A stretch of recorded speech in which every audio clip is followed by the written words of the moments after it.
Esqueceu de dinheiro, eu vou embora da minha vida curtir. Lágrimas de mãe não conseguiram convencer seu coração.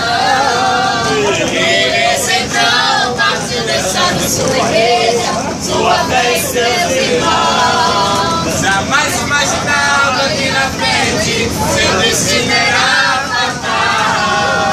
Pois inimigo abriu as carreiras só pra lhe fazer o mal. E nessa pelas altas madrugadas conheceu seu João.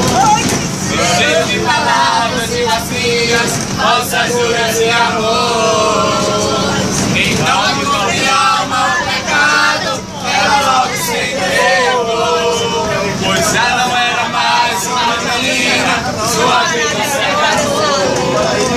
Depois de muitos dias sentado, era hora de voltar. Teresa decidiu de seu amor, prometendo retornar. Mas ele escreveu em uma carta para ela ler mais tarde.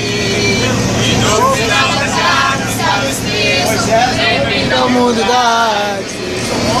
Agora